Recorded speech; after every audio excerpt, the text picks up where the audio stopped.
that pretty much means we're live. We're live. We're live. And I like to check up on Facebook. So you have to babysit some of these people. Make sure. I'm going to make sure it's there. We're live, Al. Oh my God. You guys, Holy Toledo. As you know, some of you who know me know I've been to New York twice in my life. And both times, Al Martin and Broadway Comedy Club let me get on stage. I got to go out and I got to bark. And I found out that's in Al's past, that he was a barker. So I was a barker. Yes, yes. Al, you've got a new book out. You did it on Adair, on Amazon. You've had the club since the 90s, 3 clubs, the Stand, Broadway, and Greenwich, and you still No, the stand was not mine. New York Comedy Club. My bad. New York Comedy Club, Broadway Comedy Club, and Greenwich Village Comedy Club. And I'm telling you, when you go to those clubs, they're going to sell out and you're going to get treated with respect no matter who you are. Everybody there, from the waiters to your daughter Dinah to Robin to Lori Brownstein, everybody. I'm so impressed with your comedy clubs. They're so tight. Thank you. Thank you very much. That's very kind of you to say.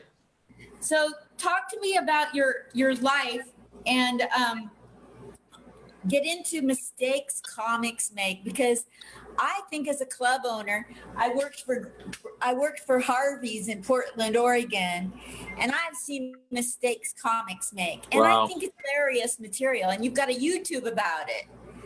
Yeah, I mean, I did a series of new YouTubes a number of years back on comics mistakes, common mistakes that comedians make, and we all make them. I made them for sure. And one of the biggest ones is never audition for a venue until you're absolutely ready. You know, many comedians, I mean, and this would seem like common sense, but many times comedians, and myself at times in my career, are delusional as to where they are really at in the scheme of things. And basically, it's so much easier now to follow that concept today because of websites. So basically, if you're a comic and you want to audition at a club, go on their website and see who is performing at that club. And I'm not talking about the produced shows where a lot of people put up their friends or people are bringing it on. I'm talking about the regular house shows, okay? When you look at those lineups, say to yourself, honestly and realistically, who in that lineup am I better than? Because for me to get on that lineup, one of those people has to lose a spot. So I got to be better than they are. And that's really one of the most important golden rules to try to remember. Be realistic. Okay. And in order to be realistic, you have to quit lying to yourself. And I know as comics, you know, if somebody says never turn down anything. If they ask for 15 tight minutes, you got it, but not the case. Right. You know, listen, when I ask a comic how many minutes you got, and they tell me 30, I cut it in half in my mind right away. Oh, they got 30, that means they really have 15. And let me tell you, it might only seem like 15 minutes, but there is a huge difference between 15 quality minutes and 30 quality minutes. That jump for when you work on the road from being an MC to a middle, and then the most biggest jump is from the middle to the closing spot, 30 to 45 minutes. It can take years to accomplish that. As a female comic, I know people out there dog comedy clubs for treating male comics better. And I never felt that once at your club, ever. Thank you. Well, you know, through the years, I've met some outstanding comedians that happen to be female, you know, and there are so many of them, the list goes on, that what I do is when we're looking to book a night, we take avails from all the comedians that leave avails. And we're just going to put, if there are 4 spots, we're going to put the 4 best comedians that left their avails for that particular evening. If 4 of them happen to be females, that's what's going up, 4 females, you know, and that's always been the way we booked our venue. And I suspect that's the way we'll continue to book them. Absolutely. One of the things that I like to tell younger comics than myself, I'm 6 years into this, that's all.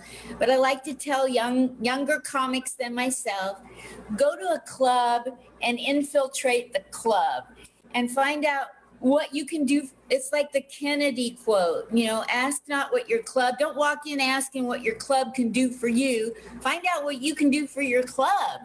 Oh, great. That's great advice. You know, great advice, you know, and if so many of the younger comedians today do come from, you know, for better or for worse, a little bit of an entitled generation. And they walk into a club thinking that the club owes them a favor. And it's not really the case. You know, there are a million comedians in New York of quality, and we're going to put up who we think are the best. Now, if you stand out and have an ability to contribute to the venue, that's great. And that's very common in fields outside of stand-up comedy. You see that in entertainment all the time, where performers have interns who do their work and help them out. And in exchange, you know, the intern gets to learn a lot of the inner workings of the business, and that will help them get a job in the entertainment field. That happens in journalism, many times in the New York Times or NBC. They'll have interns. I know someone that was an intern for NBC. You know, they were like a page, and, you know, they helped out. And today they're writing and have their own show, you know. So there are payoffs that are monetary right away. And then there are payoffs that you get from the experience that you gain from doing a particular job that have really long-term benefits. Yeah. You know, an interesting point to get back to you were saying about female comedians in New York. If you look at most of the comedy clubs in Manhattan, I think almost at least half of them might be booked by females. Yes. The Comedy Cellar, Dangerfields, are both New York Comedy Club venues. Are all booked by female. At least 4 or 5 Manhattan comedy clubs are booked by females. Yes, like West Side Comedy Club. Yeah, okay, that's 5. No, they have a strong manager at Stand Up New York that's a female, or it was a year ago. I'm not sure who's booking over there now. It's changed a few times in the last few years, but there are at least 5 venues that I know of in Manhattan now that you mention it that have a female booking it. So if you don't see enough female comedians at the comedy clubs, talk to some of those female bookers. There you go. Yeah, there you go, guys. So, you know, you've been around the comedy business. You started and were challenged. If you're such a smart aleck, get up there and be funny. And you opened up a comedy club so that you'd get up on stage more. That was one. And to serve the comedy community, which you've done for decades. So, like, I'd love to hear some of the funniest, goofiest, strangest stories that ever happened at your clubs without names. Well, I'll tell you, this embodies probably the spirit of New York. But I remember in the early 1990s at the New York Comedy Club's original location, which was on 48th and 2nd. Most people don't know about that unless they've been around almost 30 years. But that location was on the 2nd floor of a building. And that location at one time, 30 years even before the New York Comedy Club was there, was known as a New York institution called the Living Room. It was a famous nightclub in Manhattan. And there were 2 people that worked in the living room.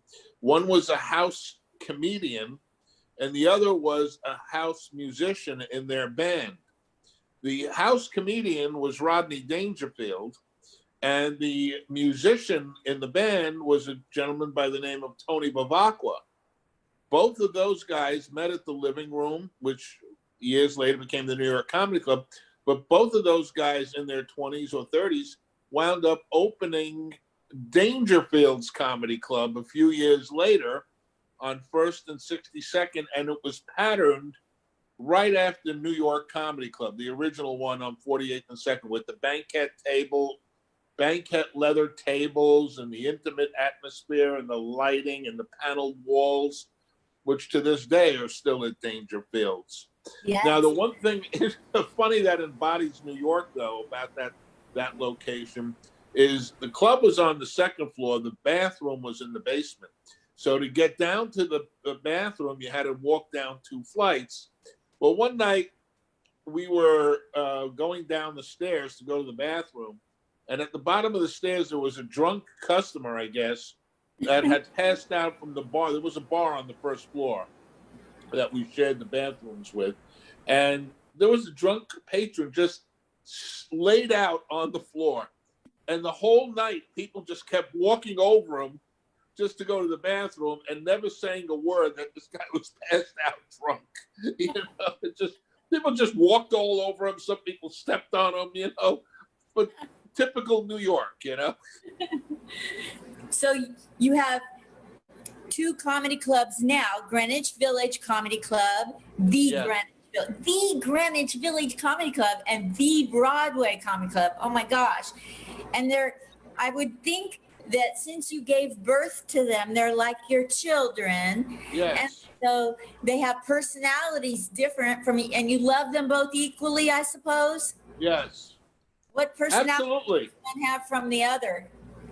Well, you know, Broadway is more of a touristy location. It gets a lot of the Times Square tourists, and the demographics skew a little older, you know, a little more mature, and mostly like out-of-towners and Europeans. Whereas the Greenwich Village Comedy Club is a very scrappy little club right around a corner from NYU. So we get a lot of NYU students. We get a lot of downtown locals. And so it has a much younger vibe and a much younger demographic. So, you know, we do get tourists there as well, because the Village is a very touristy area, or it has become one. So it's really a mix of everything, but they're 2 different babies, and one is much larger than the other physically in size. Yes. Broadway is the big room in the downstairs of Broadway is so big, and it's so electric when it's filled. I mean, oh, absolutely. But Greenwich, when it's filled, because it's so small and intimate and tight, the noise bounces off of there, and it is electric. It is electric in that room as well. I got on an Evan Weiss produced show, and I went up number 8, and there were 7 men ahead of me, and I got up there and grabbed the mic, and I said, you know, I never have come after 7 men. And I thought that my time was up before they quit laughing. It was such a tight-knit group, and the acoustics, it sounded so loud. It probably wasn't, but yeah, I love that club so much. Yeah, it is a great room. You know, my favorite room of them all, actually, is the upstairs room at Broadway. I don't know if you've ever performed there.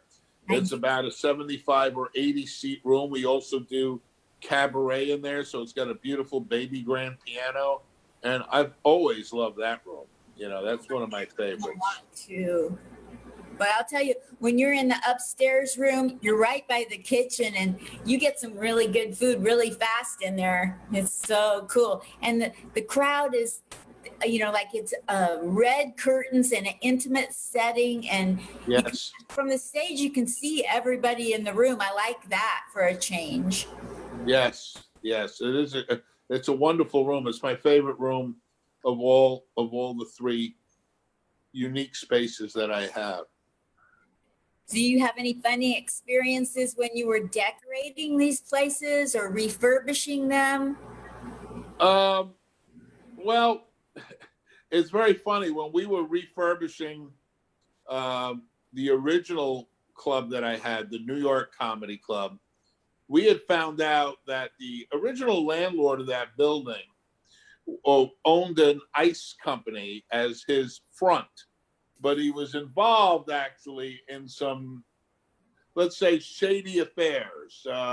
I first learned of him because when he owned the building, he sold it to the landlord that I was familiar with. But part of the deal was that he would keep the store next door to New York Comedy Club as his clubhouse, where he would be able to have his morning coffee, play cards with some cronies.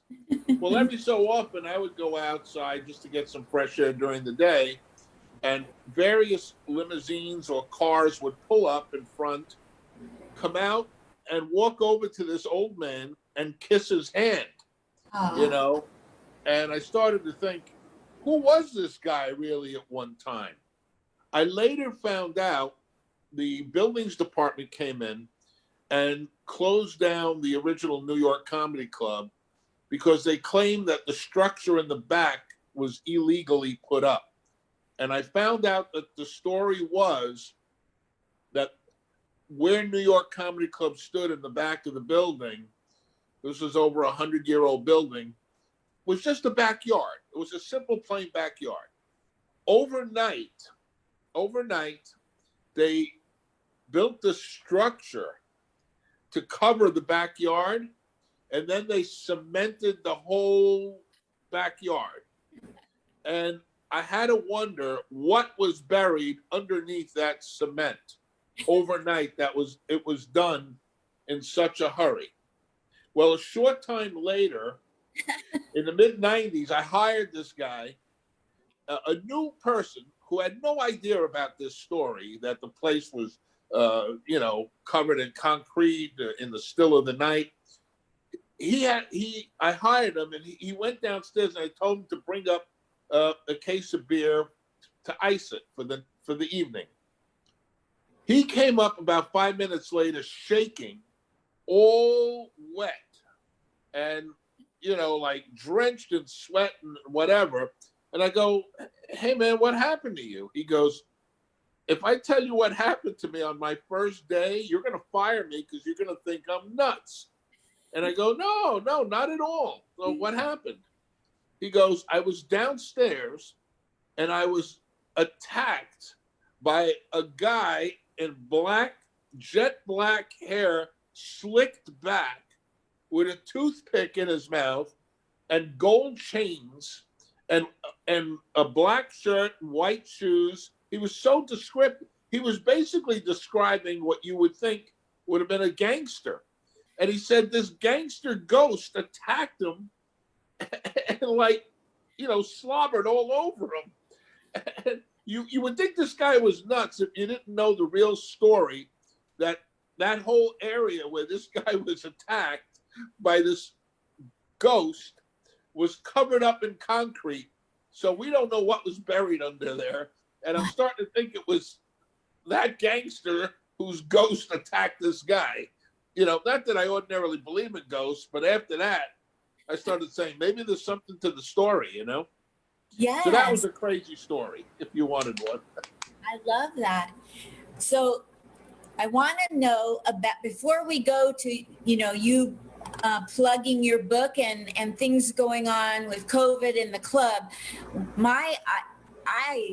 you already have a legacy to leave to your children and the world and New York City. You are comedy in New York City. If you go to comedy in New York City, the name Al Martin and your reputation precedes you as being a mensch. Thank you. And everybody says that. But in terms of what you want, how you want to leave the world a better place, what you want people to remember Broadway and Greenwich and comedy clubs as, what is it you're striving for as a human? Well, I try to strive a little different in my clubs, where a lot of clubs are looking for that next big TV star. that's going to have their sitcom or going to have a big movie. And I'll be honest with you, I've always just considered myself in the comedy club business and the business to entertain every person that comes into my venue. And many times that comedian that might have a great personal story that might be wonderful in a sitcom, possibility is he or she ain't making that audience laugh, you know? So I've always just gone for the funny. And if they're funny, I like them. If they're not funny, I don't care how many sitcoms they're thinking about producing with their material. It ain't going to work for my audience that night. That night, that audience that's sitting down to watch a show wants to see funny. They work 40, 50, well, nowadays they work 10 hours a week, and they want to sit down and want to see a funny show. And that's what we're going to give them, a funny show. I always have a rule, Broadway Comedy Club, the main showroom downstairs, it's concrete walls. That's why the reception for Wi-Fi is not the greatest down there, because they're very thick concrete walls. And there are two concrete walls between the bar area and the showroom. So if I can hear the audience laughing 2 concrete walls away, that comic is doing a great job on stage. I don't give a crap what they're saying. If they're laughing, I'm happy. That's the way to run a comedy club. This doing favors for friends and giving back and TV shows, it doesn't equate to making the audience laugh always, does it? Not always, no. I mean, you know, if I had to produce a show when I was starting out, you know, I try to make it a mix of a good comic opening the show, a good comic closing the show, because you need to start strong, end strong. In the middle, I'd put a couple of people up that maybe were putting me up on other stages. So we were trading off stage time with each other. And then a few people that were going to bring an audience, you know, because, you know, a lot of times you get people that want to do a show in your room, in your club, and they go, oh, we'd like to produce a show. And they're taken aback by my first question, which usually is, how do you plan on getting an audience? And, you know, oh, I'm going to have this comedian and that comedian. And I said, listen, no offense. These are all tremendous comedians on the New York circuit. But honestly, nobody knows who they are. If they're walking down the street in Times Square, you mentioned some of these people, nobody has any idea who they are. We in the comic business, in the comedy community, make people a lot bigger stars in our mind than they are. There, you know, yes, there are the Adam Sandlers and they are the Wanda Sykes and the Tracy Morgans that are on this level up there. But there are a lot of really solid New York City comedians that are here, a few notches down, that we look at every day and say, whoa, those are great comics. You know, we look up to them. But in reality, they might not draw any people to watch them perform in a club. And that's what is important for someone who's going to produce a show to understand, that you need a lot of different elements together to bring an audience into a produced comedy show. Not that easy. Not easy. And, you know, like, I think that bringers and people that go out and bark get a rough reputation. I don't think and people who tell puns and do wordplay or do prop comedy, I think there's room for everything if you do it well. Yes. I agree. You know, the biggest comedians I get a chuckle out of are the ones who go, I'm beyond bringing. I'm not a bringer. I don't do bringing. You know, it's such nonsense, and it's such ignorance, and it's such not knowing the business to say something like that, because you're bringing from the day you start comedy to the day you end.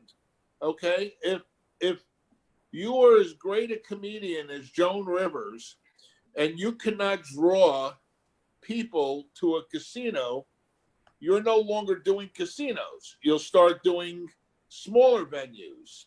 And when you can't draw people to the smaller venues, you know, there was a time that Madison Square Garden, Andrew Dice Clay was selling out Madison Square Garden, selling it out, you know, 20,000 seats. He was bringing it. He was bringing 20,000 fans to Madison Square Garden. Fast forward a few years after that, and he was having difficulty filling some comedy clubs. He couldn't bring 300 people to smaller comedy clubs. So we're always bringing, either on the way up or on the way down or on the way up, down, and back up. You know, his career is now heating up again. So, you know, we're always bringing. So please don't walk into a comedy club and knock out of the box the thought that you're going to do a show that requires bringing. You might do some bringers, you might not, you might never, but nothing should be off the table in terms of getting stage time. I love that. I love that.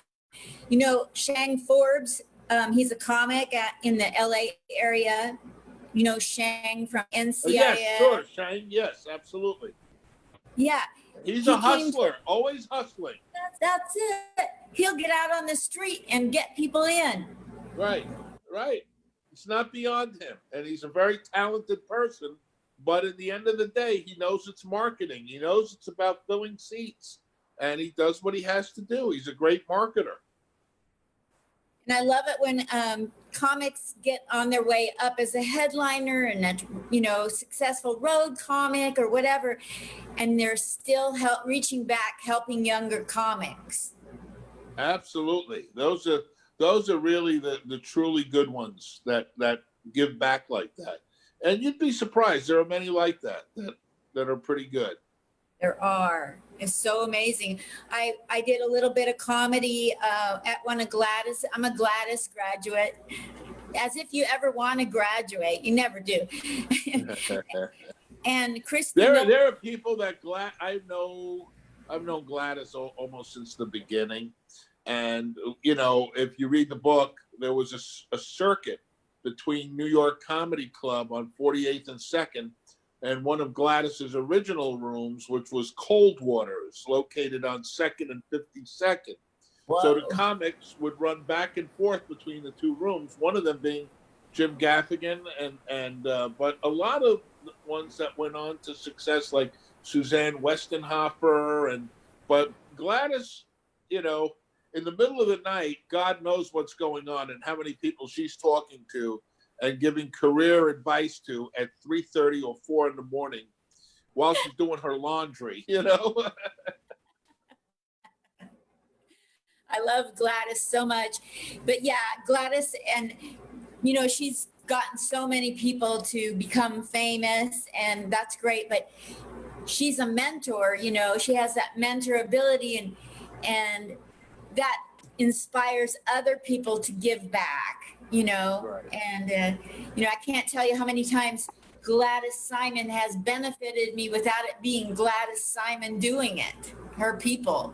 Right, right. She's got a legacy and a group of people that started with her that are like a family and very loyal. And I was so sad to hear about Bob, who was with her for so many years. It was like her backbone. I loved Bob.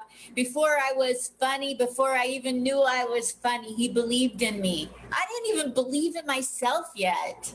Really? Bob was like that. He was very, very, very astute, and he was not always a man of a million words, but when he spoke, you know, there were gems. Yes. So your book, let's fast forward to you writing a book in a pandemic. Yes, you had all in there, and it came I had out. a little bit of time on my hands, and I decided, let me take the stories that I had accumulated over 30 years, and I wrote a book, did it on a dare, how I built a comedy empire in 30 short years. There we go. Well, is it upside down?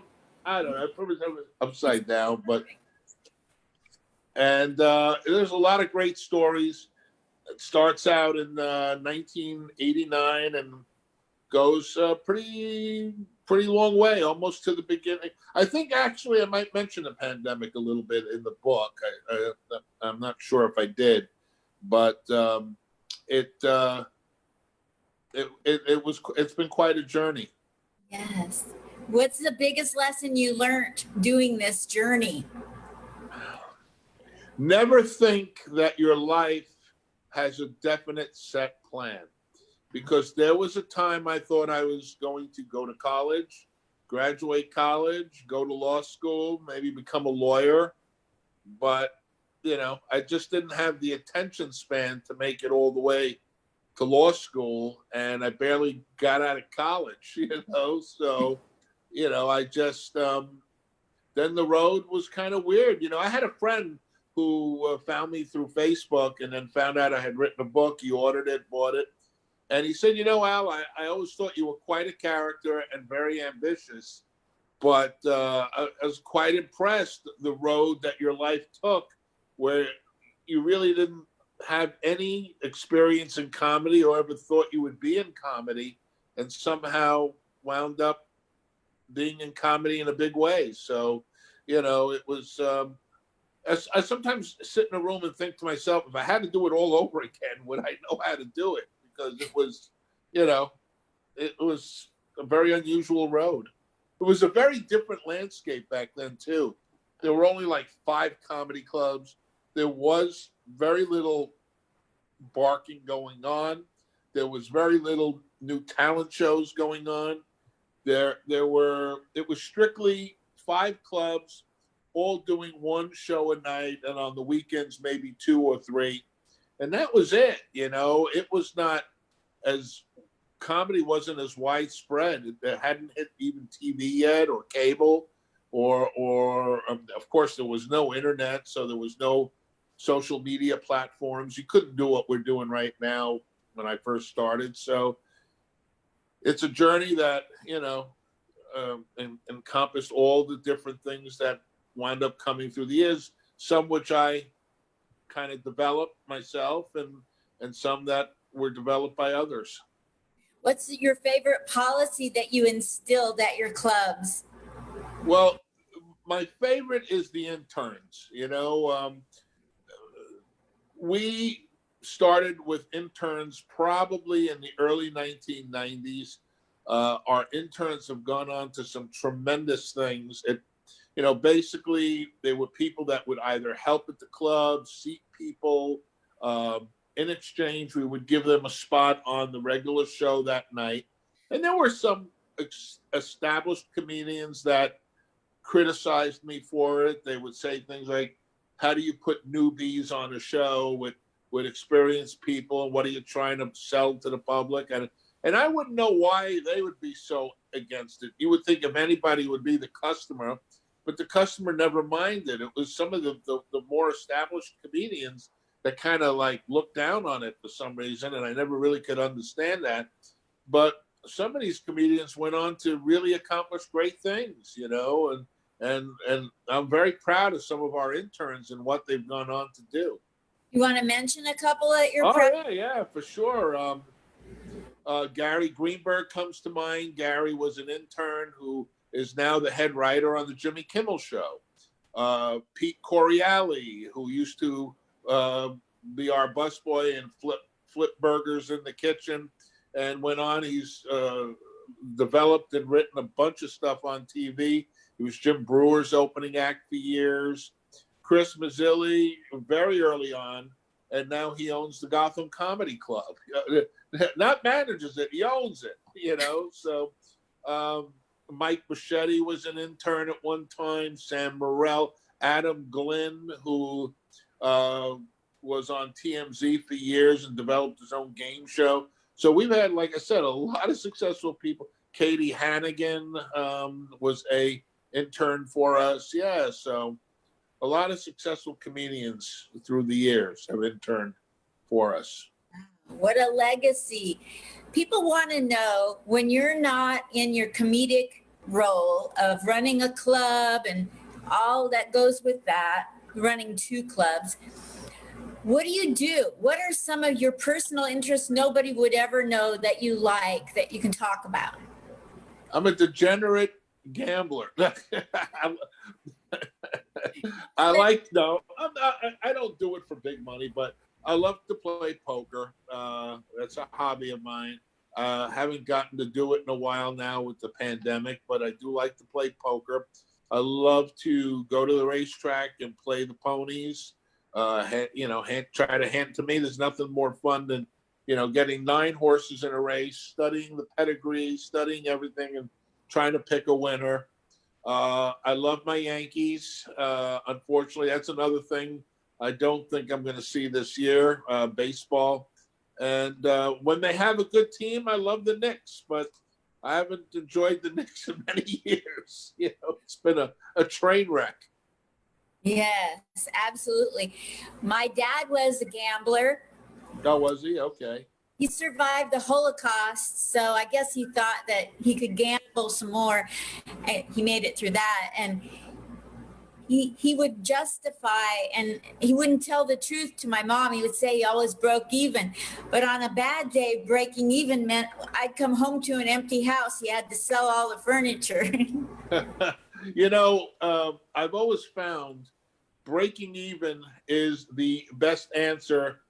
The best answer to give is I broke even, because if you say you won, your wife wants a percentage of your winnings. If you say you lost, they really get all panicked that you're never going to bring home any money again, and they're all going to be broke. So just say, I broke even. I think I lost $5 or I won $5. And nobody's going to know the difference. So you always broke even. Just like when your wife asks you, how do I look? Great. You look great. You always look great. Yeah. Well, when you come to Vegas, you and Carolyn, when you come out to Vegas, you're going to have to look me up, because there's a lot Is that where you live? You live out in Vegas? Yeah. Very cool. Do you know Stephen Pearl from Long Island?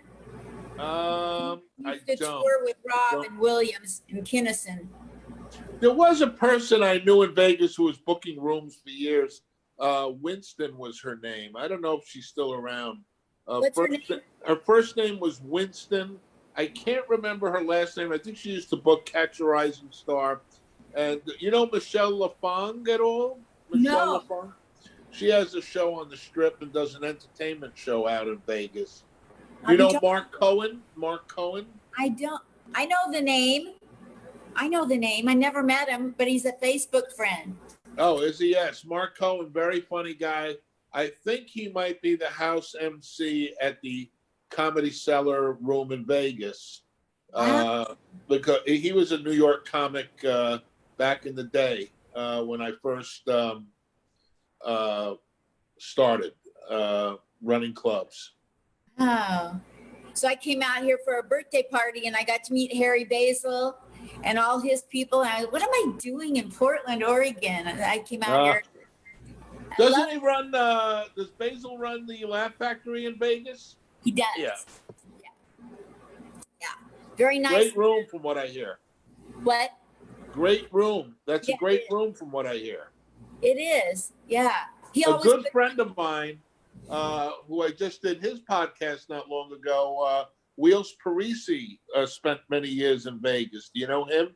Michael Wheels Parisi? I know the name, but I don't know him. Yeah, he was living out there for a while and then moved over to Florida. Oh, okay. You got a great comic community in Vegas. Oh my God, it's very humbling. There's people out here, 30, 40 years in the business not getting booked. And they've got brand new millennials saying, when's my Netflix special? Yeah, nowadays, unfortunately, on the road, a lot of people ask, the club owners ask, what are your Twitter followers and what are your Facebook followers and, your social media followers? That determines for a lot of people who they're going to book. What's a good number to have? I've only got 14,000. Oh well, I'm not sure because I don't book comedians that way. But I get 14,000 is a pretty good number. Is it? Not trying on to what on Twitter? Yep. Yeah, that's a pretty good number, I would think. Yeah. Well, one needs to work on everything. Being funny. I have 5 followers on my Twitter account. If I post anything on Twitter, it's through my clubs. They have more. They have like, I think one club has 10 and another one has 4 or something like that. 4,000, 10,000 or 4,000. I want people to follow you. You've been such a great guy to come on here today. Where can we help you? Well, buy my book. I'm gonna buy Did it. it on a dare. It's on Amazon. Did it on a dare. How I Built a Comedy Empire in 30 Short Years. It's available on Kindle. It's available on paperback. I will be doing some autograph and book signings. And as soon as I get back up north, we're planning something at the Friars Club and each of the 5 boroughs in Long Island as well in New York. So we'll be getting around. Okay. And where can people find out about those book signings? On your Facebook? Yeah, I'll announce it all on my Facebook, Twitter, and Instagram pages. So, but my Twitter and Instagram are my clubs. You know, Broadway Comedy Club and Greenwich Village Comedy Club will be posting them on there, and on my personal Facebook page and Broadway and Greenwich Facebook pages as well. I'll be all over social media one way or another. Got it. That's the only reason I want to go on social media anymore. I don't want to talk anything but business and what I ate for dinner and cat photos. No politics. None. I love politics. I'm a political junkie, but you can't talk politics in this day and age. You can't. There's no discourse. The food kind of scares me because I don't know what it might smell like. And if they ever incorporate a scratch and sniff app, I'm out. I'm not sticking around to smell the food too. Yeah, well, you know, that's my problem. I like food a little too much. So. Me too. So you've been a gem to come on here, Al Martin. Thank you. The minute I hang up, I'm going to buy your book on Amazon. Thank you. Thank you for having me. Oh, God, thank you for coming on. And when I come to New York, you're going to sign my book for me. Absolutely. I will do that for sure. When are you coming? 6 months from now. So around Christmas, I plan to be out there with Gladys and Robin and Helene and all of them around December to the first of the year, end of December. Well, I'll probably be around early December for my holiday party. And then I leave probably the second week in December. I'll leave for Florida because I don't like cold weather anymore. Do you have a date yet for your holiday party? It's usually the first week of December. Can I come? Of course. Okay. That's one thing about my holiday party. We have never made it an invitation party. So it's usually open to the entire comedic community. See what I mean, you guys? Get out and buy Al Martin's book. He did it on a dare on Amazon today because that's what I'm doing. It's going to sell out. He's got a following. You wouldn't believe it. Comics from all over, families of comics, people that have been in his clubs. Get out. And when you're in New York, go to Greenwich Village Comedy Club. Experience that room. Experience Broadway Comedy Club rooms. There's nothing like McDougal Street anywhere in the country. I've always called it the Bourbon Street of New York City. It's just electric. That block between West 3rd and Bleecker is electric, especially on a Saturday night. I mean, there's so many people. It's a mecca of comedy. It's unbelievable. Yes. Oh, it's giving me chills. I'll be there in December. I think I'll come the first week in December instead. Awesome. We're coming back. New York is going to come back strong. Yes, it always does. Yes, we've been down before, you know, and we will come back, and the comedy scene will be greater than ever. Yes, awesome. You're the best. Thank you, Al Martin. Thank you. Thank you, Linda. Take care, everybody. Bye. Bye-bye. Bye.